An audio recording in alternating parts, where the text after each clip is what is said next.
Like, if you don't like me, left me the fuck alone. Left me alone to blood clot and make me a peace. Make me a peace and forget about blood clot, you know. Left me alone, no. And go to who on a blood clot like. Left me alone, no. Family, friend, money. Every blood clot body, you know. Left me alone, no. If you don't like me, left me alone, no, man. And go suck on no mama, man. You spoke about and sang about the formula Right. you went in and you discovered the formula. Right. So I just give the people in what they want, man. And then do what you have to do. Then I do what you want to do. okay. Yeah, hear me. I one thing me have to tell you. I done Biggs podcast. I make me tell you something at the bad. No, big up Dan Biggs, you know, see you man a top rank in the East and UK, this is you know. Boom. Welcome to another episode of the Dan Biggs podcast. Where we start the podcast, every other podcast last. Give thanks to viewers and subscribers. It's a good time to be alive. And we're celebrating life. We're celebrating reggae music, dancehall music, and the culture. Very big week this week for dancehall. Alkaline has spoken. You understand?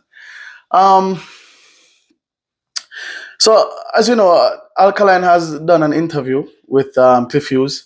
And on this episode, I'm going to critique that interview and we're going to break it down step by step, piece by piece, and part by part. Let us look at first the interviewer and interviewee. Cliff Hughes is not the most fitting person for that interview because he doesn't have the interest to find out what we, the viewers and subscribers of Alkaline's music, really want to find out. So therefore, I think Alkaline should have used some of this to interview him. I understand that he was going for the uniqueness of being Alkaline, but at the same time, the interviewer, the person who was doing the interview, wasn't the best pick. You know what I mean? Because as I said, he don't have the same interest in dancehall, and you know, basically, it was just a textbook interview. You know what I mean? And pretty much we never really get to learn and enjoy the interview. You know what I mean? You could have drafted like I'm not expecting him to draft like a Jeffrey, but him could have drafted a Dan Biggs, you know what I mean? An intelligent vlogger who really understands dancehall and really can express himself in the genre. And has the genre at his best interest and not just being an interviewer who just asks a lot of questions and that kind of stuff. All respects to Cliff Hughes, nothing taken from him. But at the same time, when it comes down to dancehall and what's happening, you need to really understand what people need to get from Alkaline, what people need to get from the person that's being interviewed. You know what I mean? All right. So good effort. We give that aspect probably like a 5 out of 10. See? On the other hand, Alkaline, when I watched the interview, you see, and I'm going to be honest on my platform, when I watched the interview, it was more of Alkaline basically, it's like a counseling session. Because when I'm watching the interview, I'm looking at his body language, I'm looking at his demeanor, I'm looking at his hands, I'm looking at how he answers the question in short form. Alkaline he said minimal, but he expressed a lot. You know what I mean? I am not sure if it's the most current interview that he did as it relates to the whole VYBZ Kartel thing and that kind of stuff. I'm not going to delve much on that because obviously so VYBZ Kartel and Alkaline are good, you know.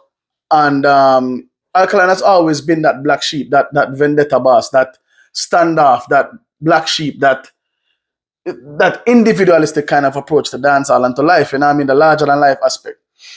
But Alkaline, I think, is, I wouldn't want to say socially awkward. I want to say he's spatially advanced.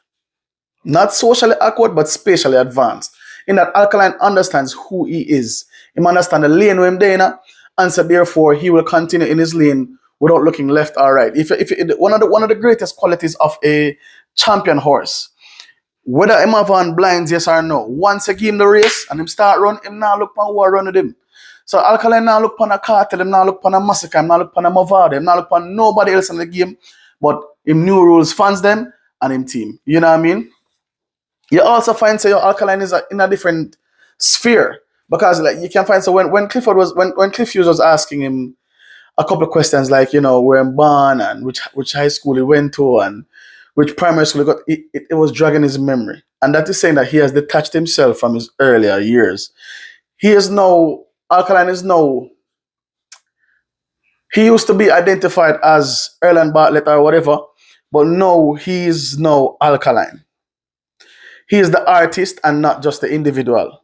You know what I mean? So you find that there's a disconnect between the individual and the actual artist itself and the art form. You know what I mean? So that is my perspective on it. I'm not a clinical psychologist by any means necessary, but I'm a human and I have human interaction on a daily basis. And I can tell when people, let me tell you something, Alkaline, he exudes a lot of confidence and poise and, you know what I mean, calmness and this and that. But at the same time, I can see someone who is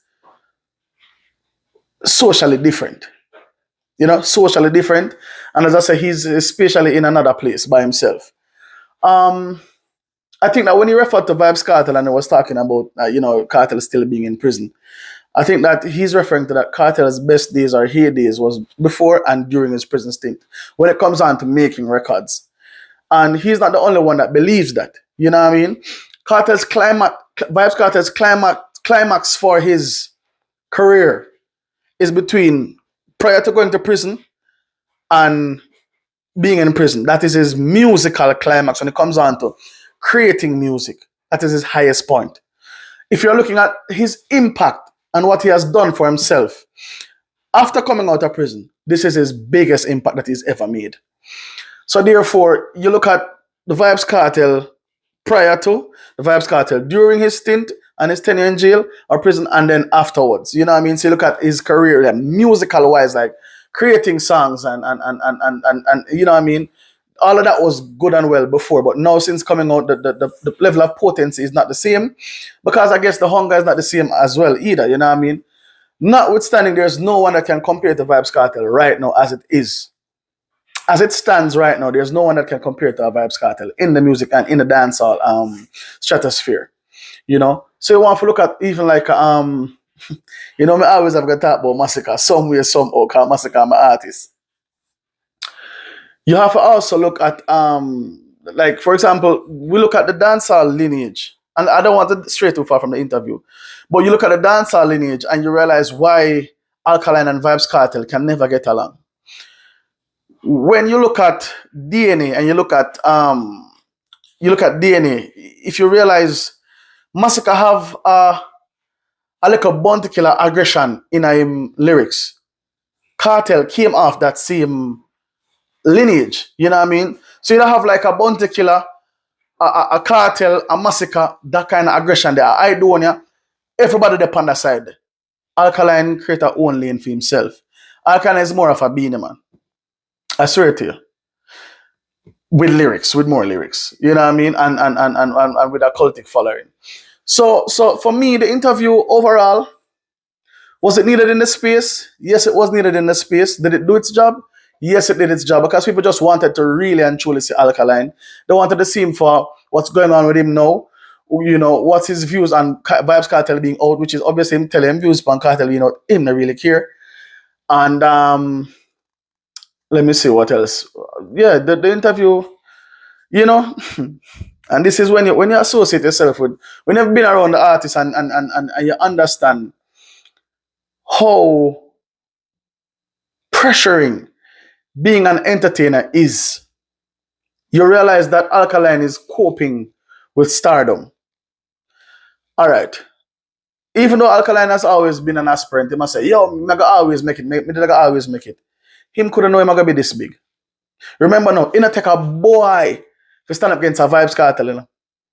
And still now, him still cutting against the grain. Alkaline is still cutting against the grain in standing against a VYBZ Kartel to today.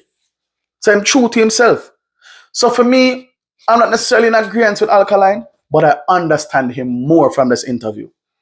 Even though the interview I never do him no justice, I understand his perspective of life and music and the industry more. When I watch the interview and I see how Alkaline, he really kind of dismiss certain things, him talk about him sister them a lot, you realize that he's not a very trusting person.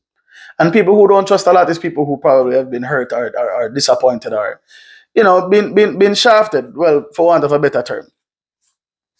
So therefore, my synopsis is that Alkaline, he's not a troubled individual, you know. Alkaline is a very, very talented young man. but believe in himself. But I think that Alkaline just understands his lane and he's willing to just stay in his lane and ride his time out. You know what I mean? Comes what may, him or the man, we are going to say, yo, vendetta to the end. Whether or not it is a popular thing to do, whether or not the crowd and the masses is rocking with him, yes or no, is him a vendetta boss. And he will live with that.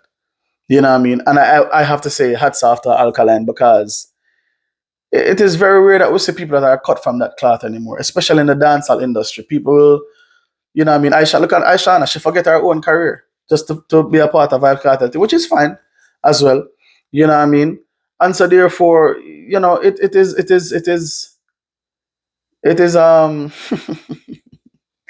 it is very interesting to watch, and let us see it play out for the rest of the year. I really want to say, I hear what VYBZ Kartel has to say. I mean, he make a comment in a previous interview about the water and whatever, alkaline water. So, you know, it is, but, you know, Alkaline deserve more than that. You know, teacher Alkaline deserve more than that. And it would be a good thing to see. I was thinking about it today. Alkaline, a Massacre, a Skilly.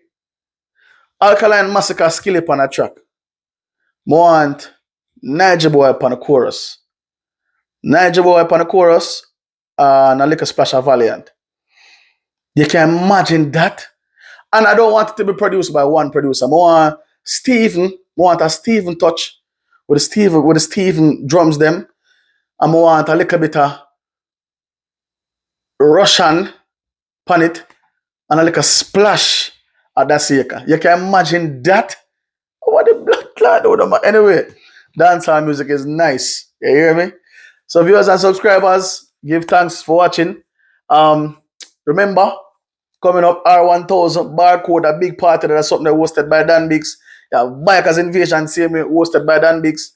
I don't know, my car show, July 20, Sunday, July 20. All of the bad car them in Alberta, just roll out and come check in. You understand what I say? I just coming soon. And that is it for this episode. Give thanks. I'm out. What is on Dominoes? I'm out. What we are going to do with Bad Mind? Knock them out. Those songs that were your breakthrough songs, Right. the lewd lyrics, Right. was that a rite of passage for you to make it or what? Guess it was just the atmosphere at the time of the music, you know? Yeah. So When you say the atmosphere, what do you mean? at the time where people's minds was at, you know? what the market desired. You know? Yeah, so we just give the people what they want. Yeah. Yeah. And you felt compelled to do it? Because you have grown since. Right. You